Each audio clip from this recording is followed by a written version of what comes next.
The Monkey's Paw. From The Lady of the Barge and Other Stories by W. W. Jacobs. 1. Without, the night was cold and wet, but in the small parlor of Laburnum Villa the blinds were drawn, and the fire burned brightly. Father and son were at chess, the former, who possessed ideas about the game involving radical changes, putting his king into such sharp and unnecessary perils that it even provoked comment from the white-haired old lady knitting placidly by the fire. "Hark at the wind," said Mr. White, who, having seen a fatal mistake after it was too late, was amiably desirous of preventing his son from seeing it. "I'm listening," said the latter, grimly surveying the board as he stretched out his hand. "Check." "I should hardly think that he'd come tonight," said his father, with his hand poised over the board. "Mate," replied the son. "That's the worst of living so far out," bawled Mr. White, with sudden and unlooked-for violence. "Of all the beastly, slushy, out-of-the-way places to live in, this is the worst.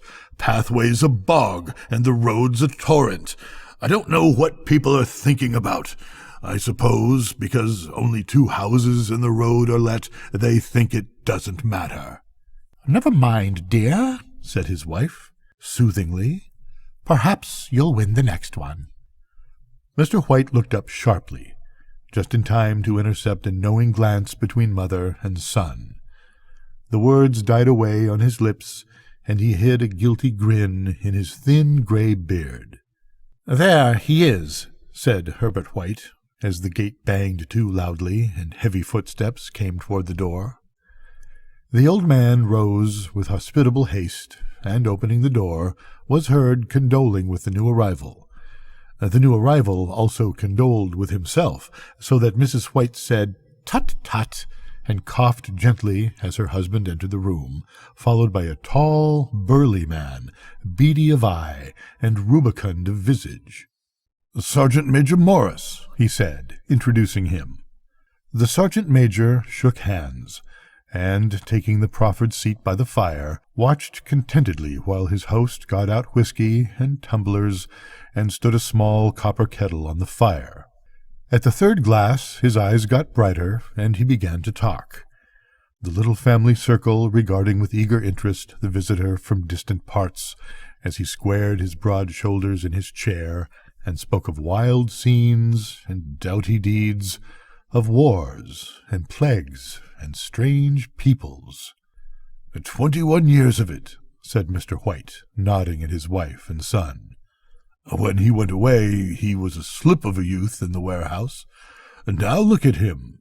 "He don't look to have taken much harm," said Mrs. White, politely. "I'd like to go to India myself," said the old man. "Just to look around a bit, you know." "Better where you are," said the sergeant major, shaking his head. He put down the empty glass, and, sighing softly, shook it again.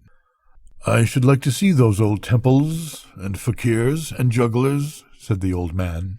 "What was that you started telling me the other day about a monkey's paw or something, Morris?" "Nothing," said the soldier, hastily. "Leastways, nothing worth hearing." "A monkey's paw?" said Mrs. White, curiously. "Well, it's just a bit of what you might call magic, perhaps," said the sergeant major, offhandedly. His 3 listeners leaned forward eagerly. The visitor absent-mindedly put his empty glass to his lips and then set it down again. His host filled it for him. "To look at it," said the sergeant major, fumbling in his pocket, "it's just an ordinary little paw, dried to a mummy." He took something out of his pocket and proffered it. Mrs. White drew back with a grimace, but her son, taking it, examined it curiously. "And what is there special about it?" inquired Mr. White, as he took it from his son, and, having examined it, placed it upon the table. "It had a spell put on it by an old fakir," said the sergeant major. "A very holy man. He wanted to show that fate ruled people's lives, and that those who interfered with it did so to their sorrow. He put a spell on it so that 3 separate men could each have 3 wishes from it. His manner was so impressive that his hearers were conscious that their light laughter jarred somewhat. "Well, why didn't you have 3, sir?" said Herbert White, cleverly. The soldier regarded him in the way that middle age is wont to regard presumptuous youth. "I have," he said, quietly, and his blotchy face whitened. "And did you really have the 3 wishes granted?" asked Mrs. White. "I did," said the sergeant major, and his glass tapped against his strong teeth. "And has anybody else wished?" persisted the old lady. "The first man had his 3 wishes, yes," was the reply. "I don't know what the first 2 were, but the 3rd was for death. That's how I got the PAW." His tones were so grave that a hush fell upon the group. "If you've had your 3 wishes, it's no good to you now then, Morris," said the old man at last. "What do you keep it for?" The soldier shook his head. "Fancy, I suppose," he said slowly. "I did have some idea of selling it, but I don't think I will. It has caused enough mischief already. Besides, people won't buy. They think it's a fairy tale, some of them, and those who do think anything of it want to try it first and pay me afterward."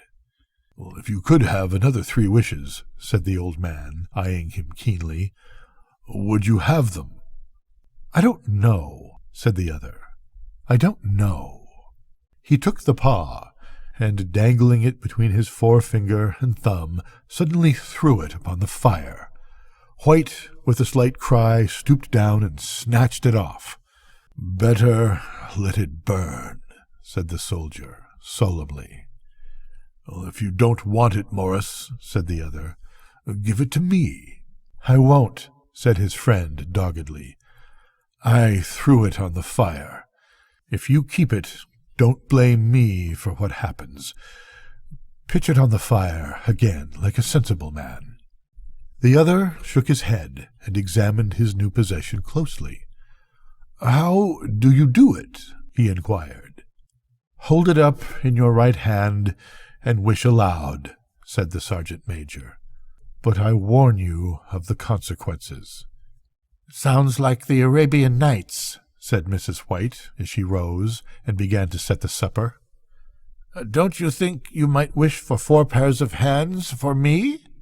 Her husband drew the talisman from the pocket, and then all 3 burst into laughter as the sergeant major, with a look of alarm on his face, caught him by the arm. "If you must wish," he said gruffly, "wish for something sensible." Mr. White dropped it back in his pocket, and, placing chairs, motioned his friend to the table. In the business of supper, the talisman was partly forgotten, and afterward the 3 sat listening in an enthralled fashion to a second installment of the soldier's adventures in India. "If the tale about the monkey's paw is not more truthful than those he has been telling us," said Herbert, as the door closed behind their guest, just in time for him to catch the last train, "we shan't make much out of it." "Did you give him anything for it, father?" inquired Mrs. White, regarding her husband closely. "A trifle," said he, coloring slightly. "He didn't want it, but I made him take it, and he pressed me again to throw it away." "Likely," said Herbert, with pretended horror. "Why, we're going to be rich and famous and happy. Wish to be an emperor, father, to begin with. Then you can't be henpecked." He darted round the table, pursued by the maligned Mrs. White, armed with an antimacassar.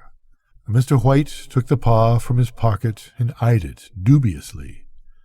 "I don't know what to wish for, and that's a fact," he said, slowly. "It seems to me I've got all I want." "Well, if you only cleared the house, you'd be quite happy, wouldn't you?" said Herbert, with his hand on his shoulder. "Well, wish for 200 pounds, then. That'll just do it." His father, smiling shamefacedly at his own credulity, held up the talisman. as his son, with a solemn face somewhat marred by a wink at his mother, sat down at the piano and struck a few impressive chords. "I wish for 200 pounds, said the old man distinctly. A fine crash from the piano greeted the words, interrupted by a shuddering cry from the old man. His wife and son ran toward him. "It moved!" he cried, with a glance of disgust at the object as it lay on the floor. "As I wished, it twisted in my hand like a snake." "Well, I don't see the money," said his son, as he picked it up and placed it on the table, "and I bet I never shall." "It must have been your fancy, father," said his wife, regarding him anxiously. He shook his head. "Never mind, though. There's no harm done, but it gave me a shock all the same." They sat down by the fire again, while the two men finished their pipes. Outside, the wind was higher than ever, and the old man started nervously at the sound of a door banging upstairs. A silence unusual and depressing settled upon all three, which lasted until the old couple rose to retire for the night. "I expect you'll find the cash tied up in a big bag in the middle of your bed," said Herbert, as he bade them good night, "and something horrible squatting up on top of the wardrobe, watching you as you pocket your ill-gotten gains." He sat alone in the darkness, gazing at the dying fire, and seeing faces in it. The last face was so horrible and so simian that he gazed at it in amazement. It got so vivid that, with a little uneasy laugh, he felt on the table for a glass containing a little water to throw over it. His hand grasped the monkey's paw, and with a little shiver he wiped his hand on his coat and went up to bed. 2. In the brightness of the wintry sun next morning, as it streamed over the breakfast table, he laughed at his fears. There was an air of prosaic wholesomeness about the room which it had lacked on the previous night, and the dirty, shriveled little paw was pitched on the sideboard with a carelessness which betokened no great belief in its virtues.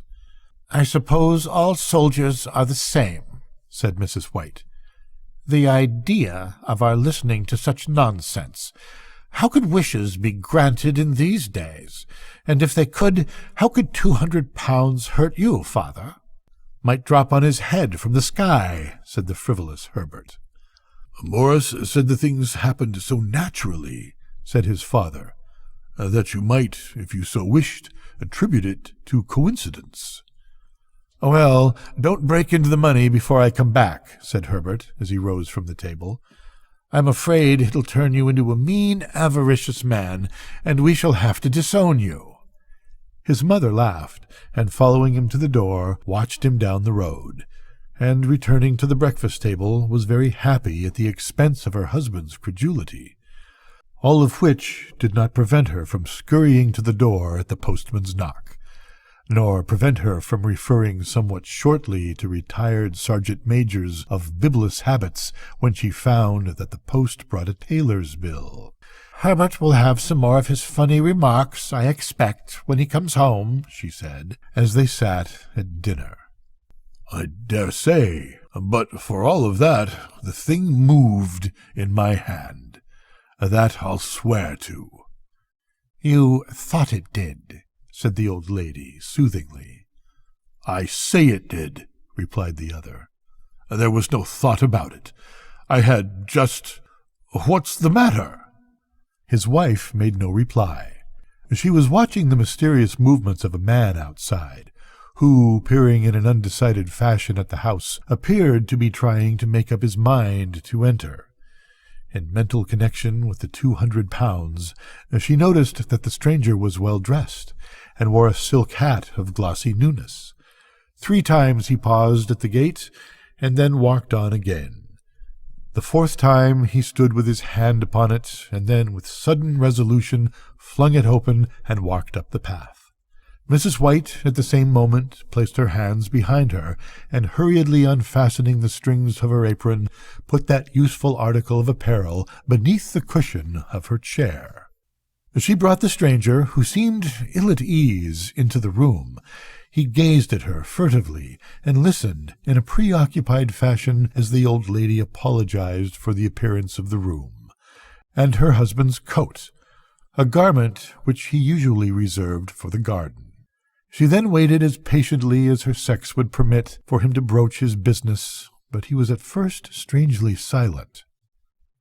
"I was asked to call," he said at last, and stooped and picked a piece of cotton from his trousers.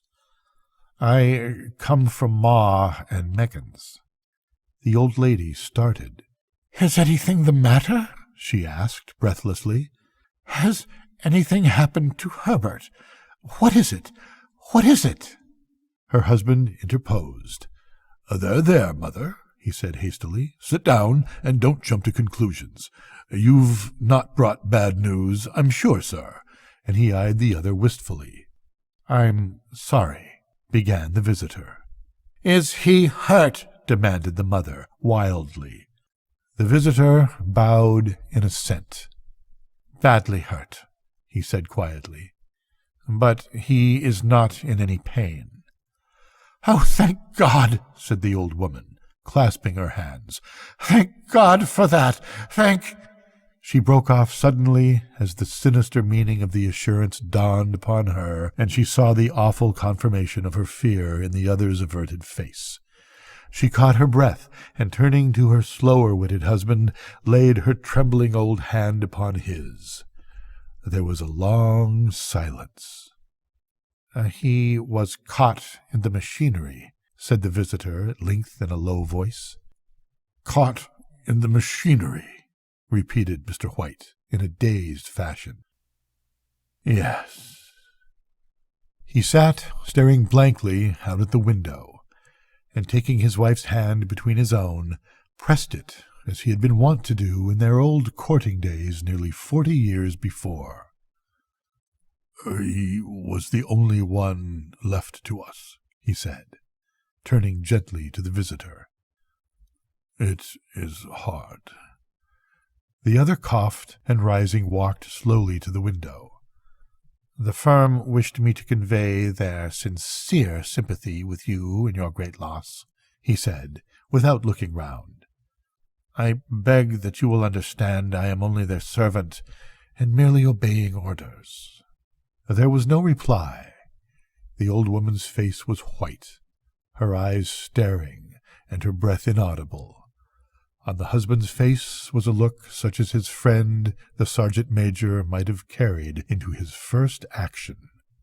"I was to say that Ma and Meggins disclaim all responsibility," continued the other.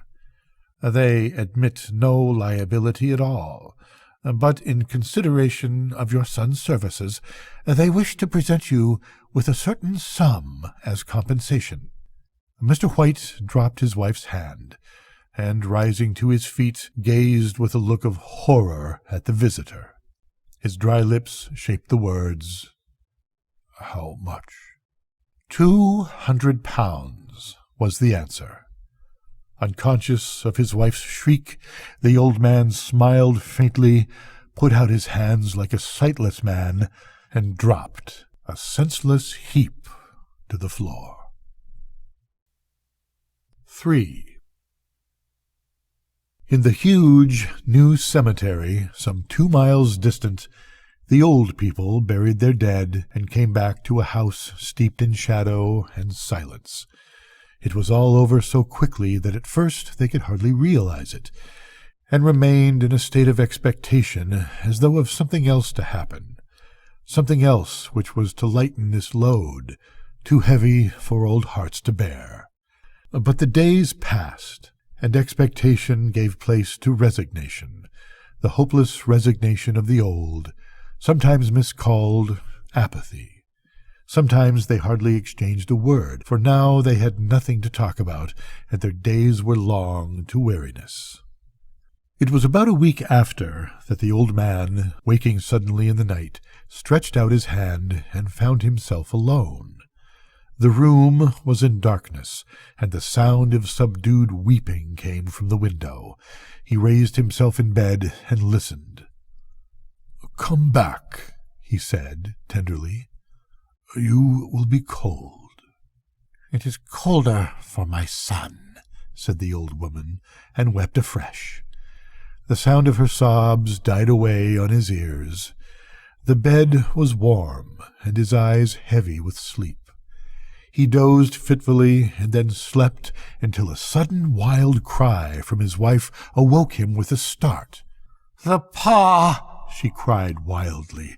"The monkey's paw!" He started up in alarm. Where is it? What's the matter?" She came stumbling across the room toward him. "I want it," she said quietly. "You've not destroyed it." "It's in the parlor, on the bracket," he replied, marveling. "Why?" She cried, and laughed together, and bending over kissed his cheek. "I only just thought of it," she said hysterically. "Why didn't I think of it before? Why didn't you think of it?" "Think of what?" he questioned. "The other 2 wishes," she replied rapidly. "We've only had one." "Was not that enough?" he demanded fiercely. "No," she cried triumphantly. "We'll have one more. Go down and get it quickly and wish our boy alive again." The man sat up in bed and flung the bedclothes from his quaking limbs. "Good God! Are you mad?" he cried, aghast. "Get it," she panted. "Get it quickly and wish. Oh, my boy, my boy!" Her husband struck a match and lit the candle. "Get back to bed," he said unsteadily. "You don't know what you are saying." "We had the first wish granted," said the old woman feverishly. "Why not the second?" "A coincidence," stammered the old man. "Go and get it, and wish," cried his wife, quivering with excitement. The old man turned and regarded her, and his voice shook. "He has been dead 10 days, and besides, I would not tell you else, but I could only recognize him by his clothing. If he was too terrible for you to see then, how now?" "Bring him back," cried the old woman, and dragged him toward the door. "Do you think I fear the child I have nursed?" He went down in the darkness, and felt his way to the parlor, and then to the mantelpiece. The talisman was in its place, and a horrible fear that the unspoken wish might bring his mutilated son before him ere he could escape from the room seized upon him, and he caught his breath as he found that he had lost the direction of the door. His brow cold with sweat, he felt his way round the table and groped along the wall until he found himself in the small passage with the unwholesome thing in his hand. Even his wife's face seemed changed as he entered the room. It was white and expectant, and to his fears seemed to have an unnatural look upon it. He was afraid of her. "Wish!" she cried in a strong voice. "It is foolish and wicked," he faltered. "Wish!" repeated his wife. He raised his hand. "I wish my son alive again." The talisman fell to the floor, and he regarded it fearfully. And then he sank trembling into a chair as the old woman, with burning eyes, walked to the window and raised the blind. He sat until he was chilled with the cold, glancing occasionally at the figure of the old woman peering through the window. The candle end, which had burned below the rim of the china candlestick, was throwing pulsating shadows on the ceiling and walls until, with a flicker larger than the rest, it expired. The old man, with an unspeakable sense of relief at the failure of the talisman, crept back to his bed, and a minute or two afterward the old woman came silently and apathetically beside him. Neither spoke, but lay silently listening to the ticking of the clock. A stair creaked, and a squeaky mouse scurried noisily through the wall. The darkness was oppressive, and after lying for some time screwing up his courage, he took the box of matches and, striking one, went downstairs for a candle. At the foot of the stairs the match went out, and he paused to strike another, and at that same moment a knock, so quiet and stealthy as to be scarcely audible, sounded on the front door. The matches fell from his hand and spilled in the passage. He stood motionless, his breath suspended until the knock was repeated. And then he turned and fled swiftly back to his room and closed the door behind him. A third knock sounded through the house. "What's that?" cried the old woman, starting up. "A rat," said the old man in shaking tones. "A rat. It passed me on the stairs."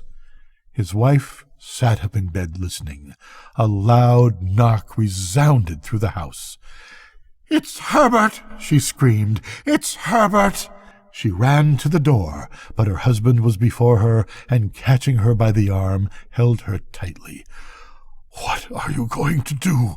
he whispered hoarsely. "It's my boy!